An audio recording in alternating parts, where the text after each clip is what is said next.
There were a lot of big news stories about Tesla this weekend, some directly from Elon Musk and Tesla executives.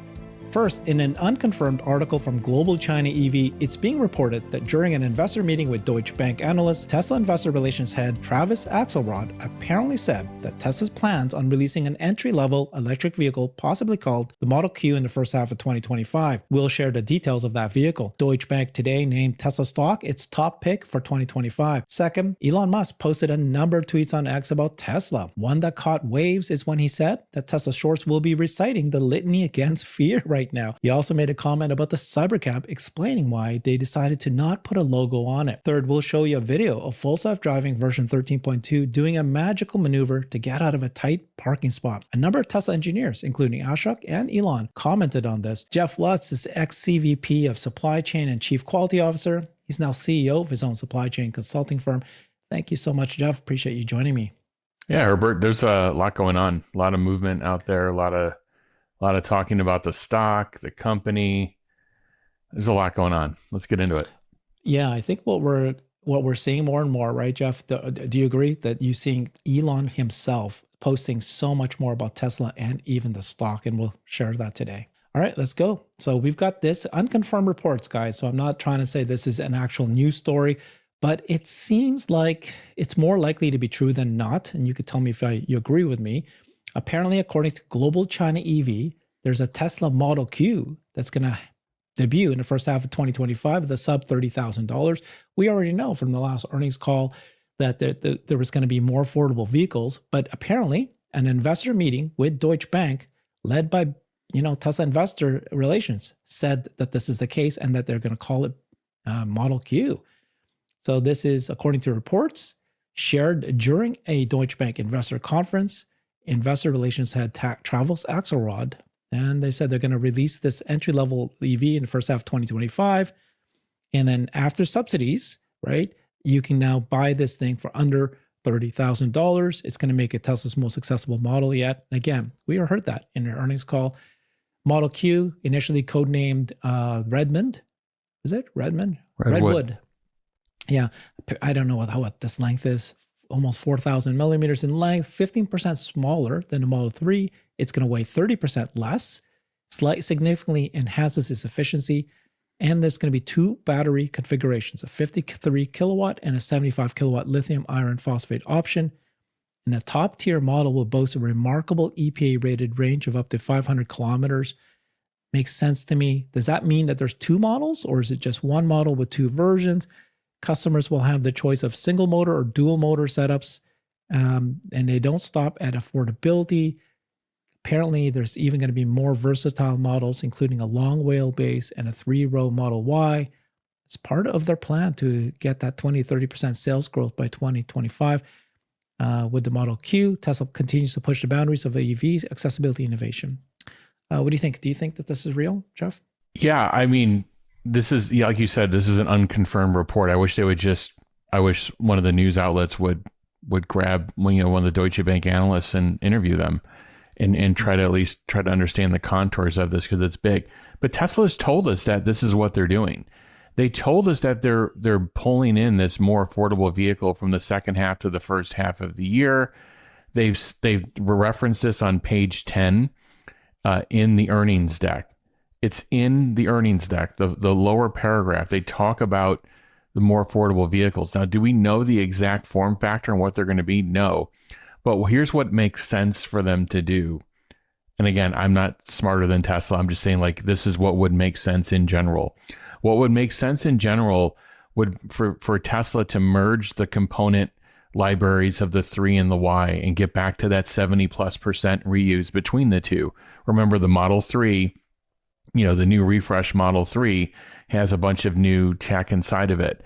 And what would make sense for Tesla to do, and what they've talked about doing, is taking those modules that are going into the CyberCab later next year. Believe it or not, we're almost a year away from this thing potentially getting into production. And to take those modules, what are modules? Modules are the things inside of the car that you don't typically physically see with your eyes. So this is the battery pack, the motors, the inverters, all of these things that they've designed for a lower price point, lower cost structure. pull those forward, as they said they're doing. They're pulling those forward for these more affordable vehicles. Now, that's step one. Step two, and I believe those modules are most likely ramping now and into the early part of next year. The next step is, okay, what's the form factor and what makes sense? Well, if you could, there are advantages to shrinking the mass and the physical size of the vehicle. It allows you to, to go the CyberCab later, later in the future. Highly efficient vehicle, very low in mass. They made a bunch of trade-offs, and those modules for that form factor, if you pull those forward and you put them on kind of a standard chassis, you're not going to get the same kind of efficiencies. So it would make sense for Tesla to reduce the size of one of the vehicles. Maybe it's this Model Q variant. Maybe it's this whole hatchback form factor. We'll see. It's one of the options. Okay, that's point one. Point two is you're pulling these modules forward. Can you retrofit Model 3 and the new Model Y and use some of those modules? I don't know, but put that to the side for a minute. So now you've got this smaller Model Q potentially. What else could you do? Well, if you increase the wheelbase, is what they're referring to in this article, and you have a longer Model Y, that could also serve a purpose as well, either more storage or a full third row to get more seating. And that's definitely a big thing in China and a big thing in North America, quite frankly, to have a vehicle like that. And when you increase the size of the vehicle, that's one area where you can, from a value per dollar perspective, you can charge more for that and do well in the gross margin department. But all of this is enabled by Tesla designing these lower cost modules. To me, this is the story of Tesla really replatforming themselves and getting all their volume back onto this new platform of modules they designed. They're still going to build them in this more serial format in terms of how they're building the 3 and the Y today. They're going to leverage that existing CapEx. So these big, huge FANUC and other company, their robotic arms, they're going to continue. They're going to leverage that CapEx. They're going to swap out some of the lower cost fixturing that actually touches and interfaces with the product. That's low dollar items. The high dollar fixed CapEx that they're going to be leveraging from the 3 and Y is going to help them start the ramp of these at a lower price point, and it'll help them get into production faster as well, because these robots have been thoroughly vetted. Finally, the cost of the 3 and the Y, which will sit higher than these vehicles, their costs will come down as these newer vehicles enter production and they start grabbing more of the fixed cost volume from the equation. Because today, all the fixed costs from the 3Y lines hits the Model 3 and the Model Y. But what happens if you start taking that fixed cost, and we know some of the factories are underutilized. We know that in Berlin, for example, and some of the other factories, they're not above 80% all the time. So now if you're able to take that CapEx, you're able to leverage it on these newer vehicles, actually the CapEx allocation to the 3 and Y is going to come down. The 3 and Y COGS will come down, and the newer vehicles will be able to start ramp with a much more stable CapEx set, and their CapEx costs will be shared with the 3 and Y, which will help them start at a lower price point. So I'm going to pause there because I know that's a lot, but that's what I actually think is happening. It's all enabled by these new modules, new, more efficient models coming in the future from the CyberCab, pull forward, built in current format, but then leveraging all the existing CapEx to take the unit economics down. Thank you so much, Jeff. This is a point you've been saying I think is so important, which is the reusability of parts. Not only will you then have a lower cost for the new model, but also lower cost for the existing Model 3, Model Y. Very quickly, Jeff, there's a big debate on X right now. Some people say it's going to be new models. And some people say, no, it's going to be a Model 3, Model Y, like changing the Model 3, Model Y. And the question, and the reason some people are saying, well, no, it can't be new models, is because if it was, we should have already seen evidence of that. We might have seen them driving around, all of that, if it's like within the first half of next year. What's your stance on this? Well, the fact that it depends. It depends what is inside of the vehicles in terms of how often it's been tested, and if it has been tested in some other vehicle. That is one proof point. I mean, you would think you would start seeing some of these things, but we do see Model Ys running around with the covers on the front and the rear. So we don't know if that's, this quote unquote Jupiter product or something else. And again, these are, these are vehicles that are testing. So I think the answer to the question is it's going to be a combination of both. I think if Tesla can get these new modules ramped and achieve these new lower price points, they're going to want to find a way to get those into, versions of the 3 and Y. So I think there's going to be some noise in the system, but I think there are going to be some newer vehicles, and I also think that Tesla is going to refresh, from a price point, the existing vehicles. And remember, these vehicles are going to ship with what version 13 point whatever, 5, 6, 8, 9, whatever. Like, these things are going to be coming in with this unbelievable model that's been trained, in Texas, and their ability out the factory is going to be unparalleled for a vehicle under $30,000. It's going to have the same brain as, your $100,000 Cybertruck with this unparalleled capability. I think that is what's going to really start blowing people's minds. Sometimes we get in these serial mindsets of like, okay, we sell vehicles today between, call it around $40,000, and now we're going to be able to take that down meaningfully. Well, that's a good thing. That'll drive sales up, and that's a good thing. But you have to just marry the two together. That the autonomy solution is going to be so good at that point in time. What's the take rate going to be? What's the total margin on the vehicle? And I think this is what's going to really. I think there's going to be two surprises in store from a gross margin perspective. One is the CapEx leverage is going to be huge. Actually, there's going to be three surprises. One, the CapEx leverage is going to be huge. Two, these new modules have been in the works for 2 to 3 years under development, and they're going to come in at a lower price point, a meaningfully lower price point to take the vehicle down. And three, this CapEx leverage between the vehicles is going to be another big COGS reduction. And then finally, I would say this, what's the take rate going to be on FSD when these ship? And then what's that whole gross margin picture look like? I think it could be potentially very, very compelling. That's a very good point. That's another good point. Not only is a lower price point, but more functionality, top of the line functionality. And by Tesla platforming these, when they go out to their suppliers, Herbert, they're having a conversation about a platform, and they're having a conversation about very, very high volumes. They can go to their suppliers and confidently say, if you win a part award on this product, you will have the highest volume per part number that you could probably get anywhere in the auto industry is by doing a deal with Tesla. And that creates a feeding frenzy in the supply base. That creates a feeding frenzy everywhere. Even the robot suppliers, the industrial robot suppliers, all the CapEx for the factory, everything, all this creates, if you want to get a CapEx job with Tesla, sorry, I'm speaking in term. If you're a CapEx supplier to Tesla, say you're Fanuc, and you're going to go bid on the on the next line that's going to use all these products, you may be bidding on one of the most busiest lines in auto today, and anyway, it just really creates a feeding frenzy out there. I'll leave it at that. Okay. So one thing that could be true, why that could be true, is Deutsche Bank themselves today named Tesla's key idea for 2025. One of his top picks, leadership in autonomous driving technology and its ability to withstand industry headwinds.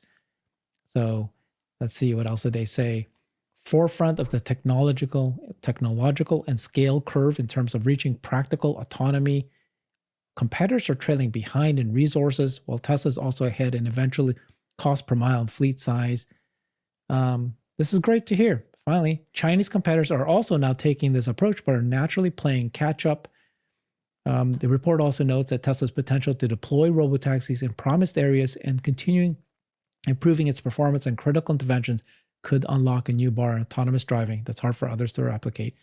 So they seem to have bought into the story now. And so this is why they've raised their price target. They also raised their price target to 370 from 295. So that's Deutsche Bank. Thoughts on Right. those So they guys? have this conference and then they put this note out and Yeah. they raised their guidance significantly.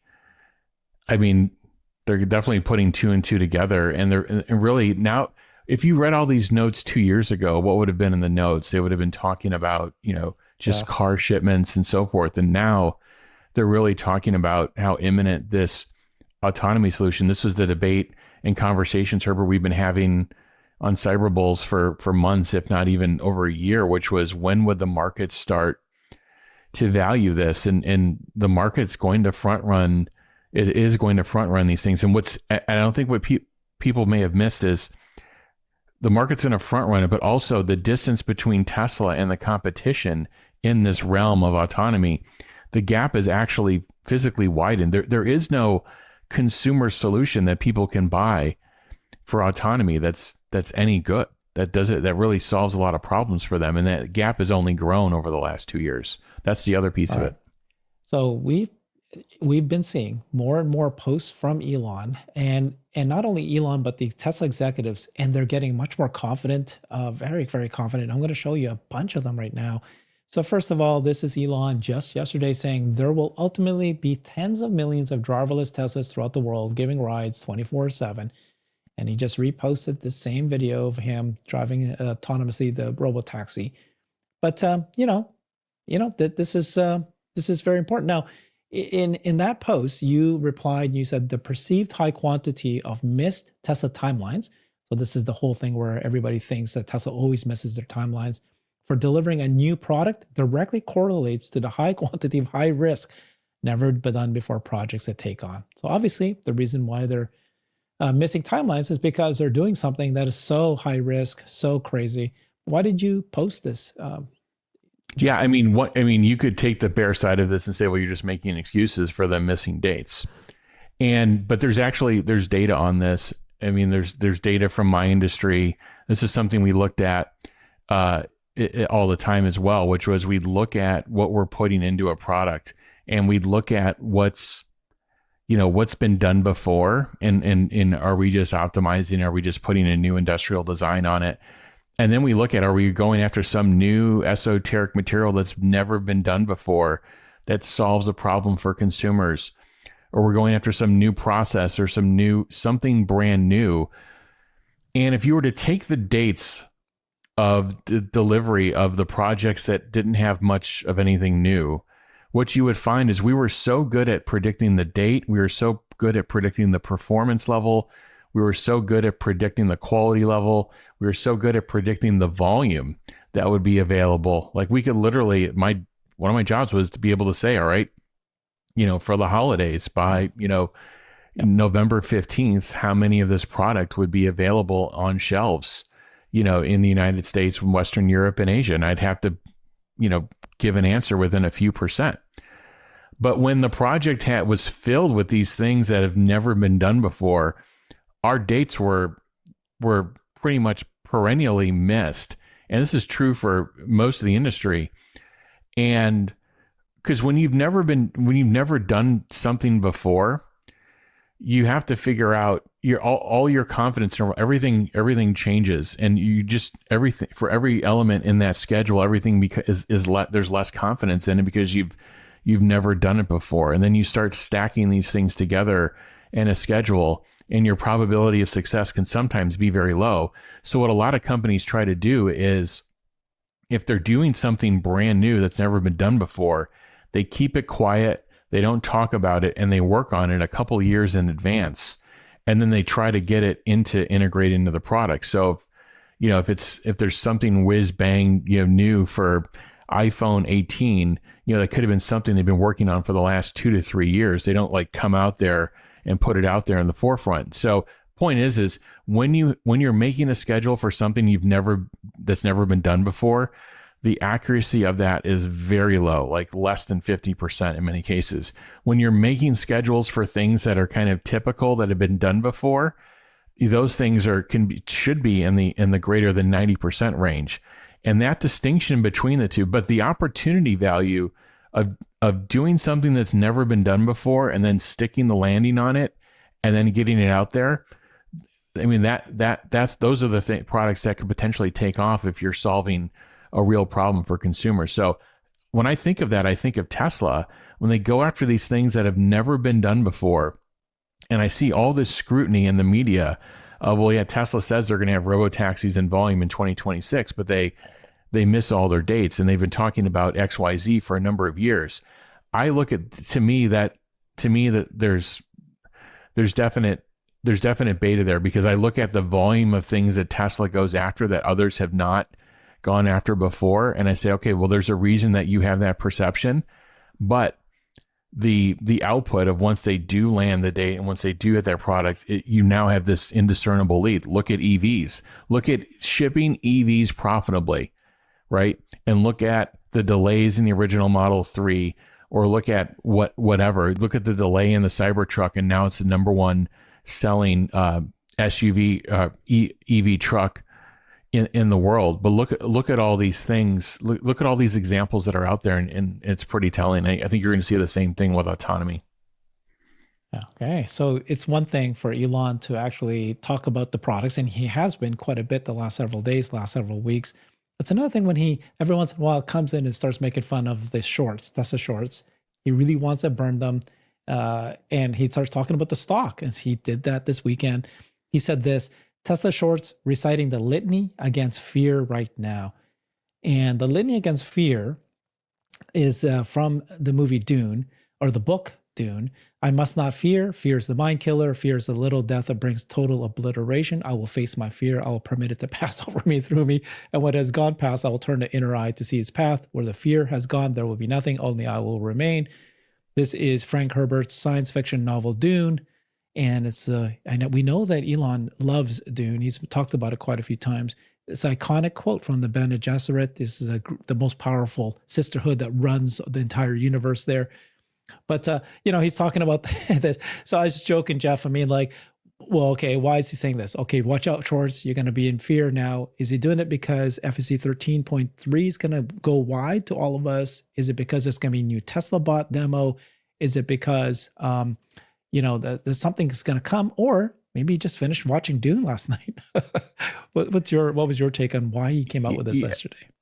Yeah, I've often said that with AI and autonomy, this is something I've been struggling with myself. It's like, how do you forecast progress?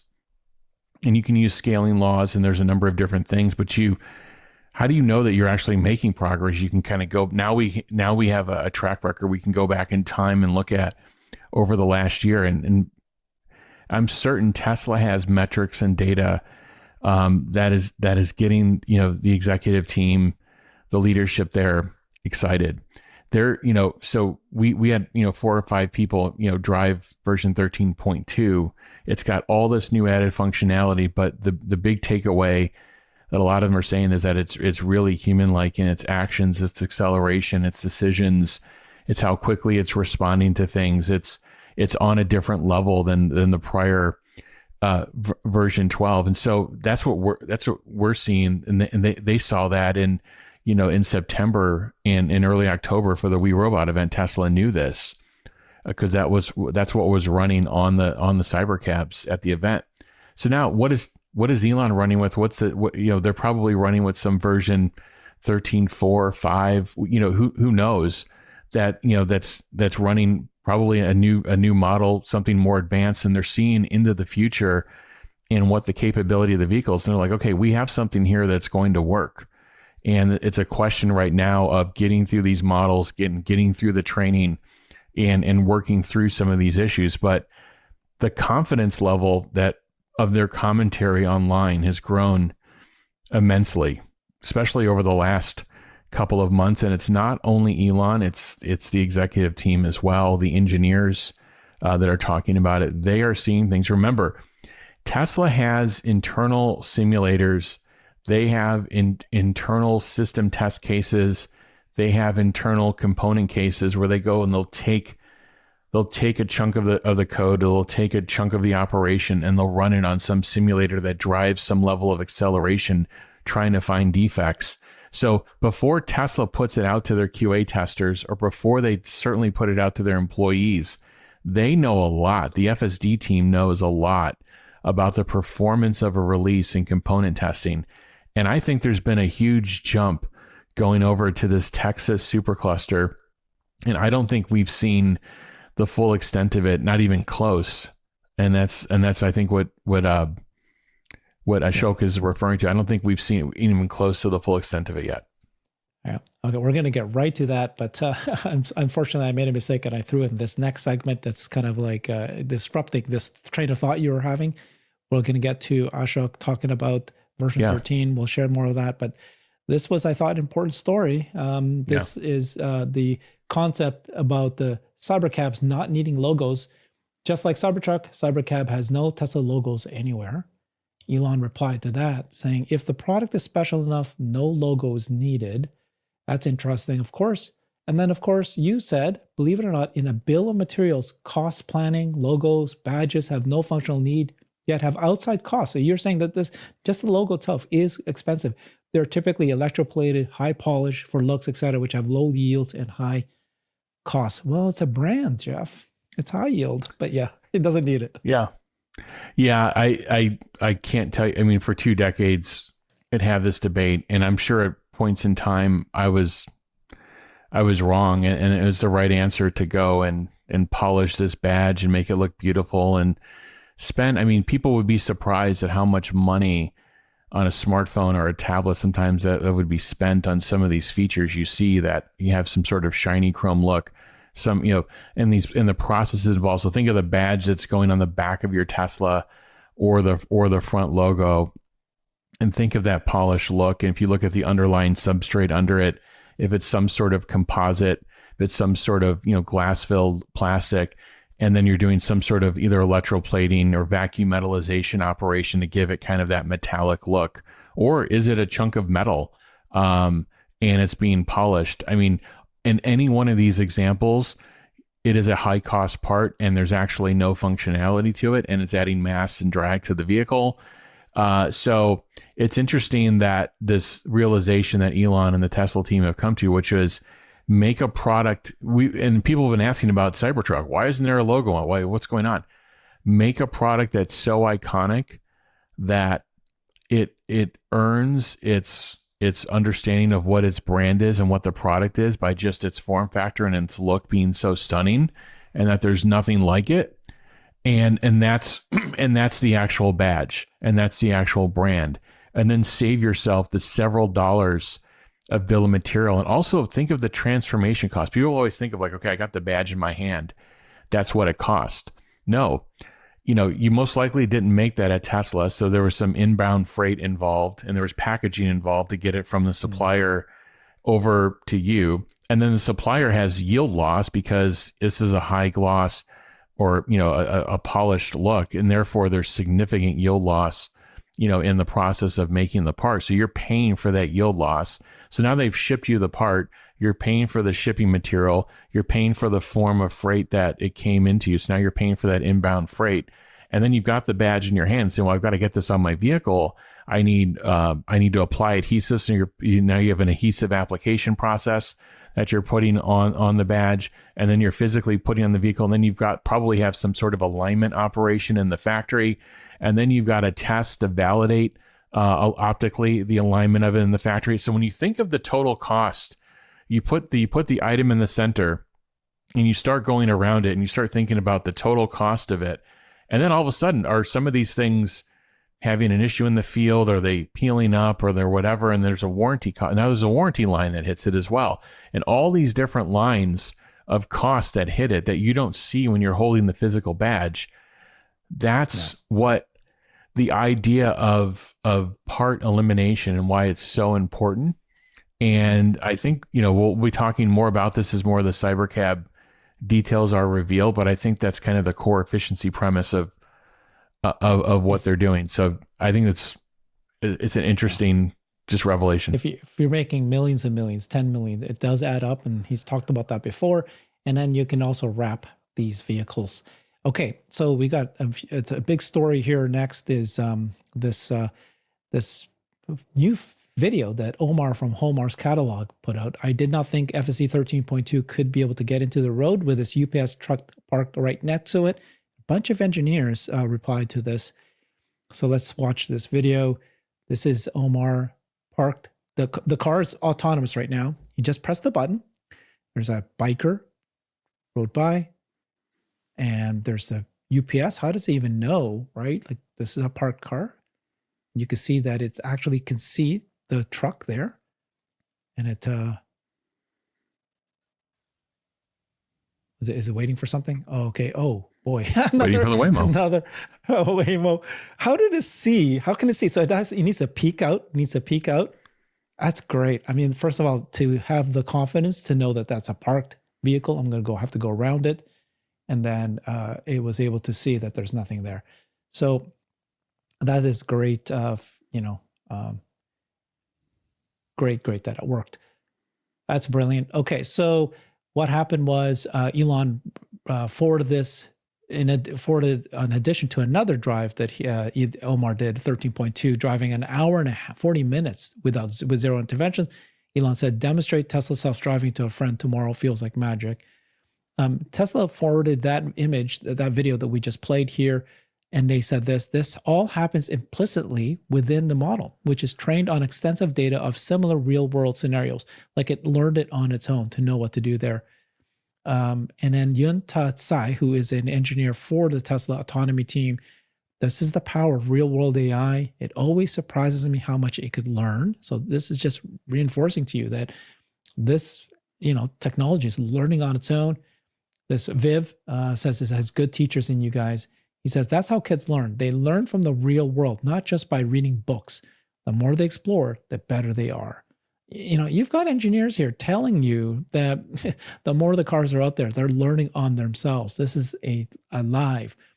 This guy said, Tesla FSD has gotten so good, I basically stopped driving. I just don't know what to do with my hands now. What do I do with my hands when I don't even to place it on the steering wheel?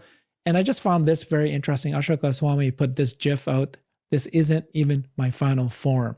It's just this confidence coming from Ashok. Whoa. That he was like, this is pretty boastful, saying this isn't even my final form. Just wait till you see how good it's going to get. And Elon said, not even close to final form. What's your thoughts on that? I mean, Tesla's on the edge of solving something. I mean, we've been driving cars for over 100 years manually, and Tesla's on the verge. And in the future, nobody believes that cars are going to be just exclusively driven manually. It's going to be the exception. It's not going to be the rule. It's a question of between where we are today and getting there. Like, how do you get there? And Tesla knows that they're on the verge of solving this. And I think that's where you're seeing all the confidence and you're seeing all the statements.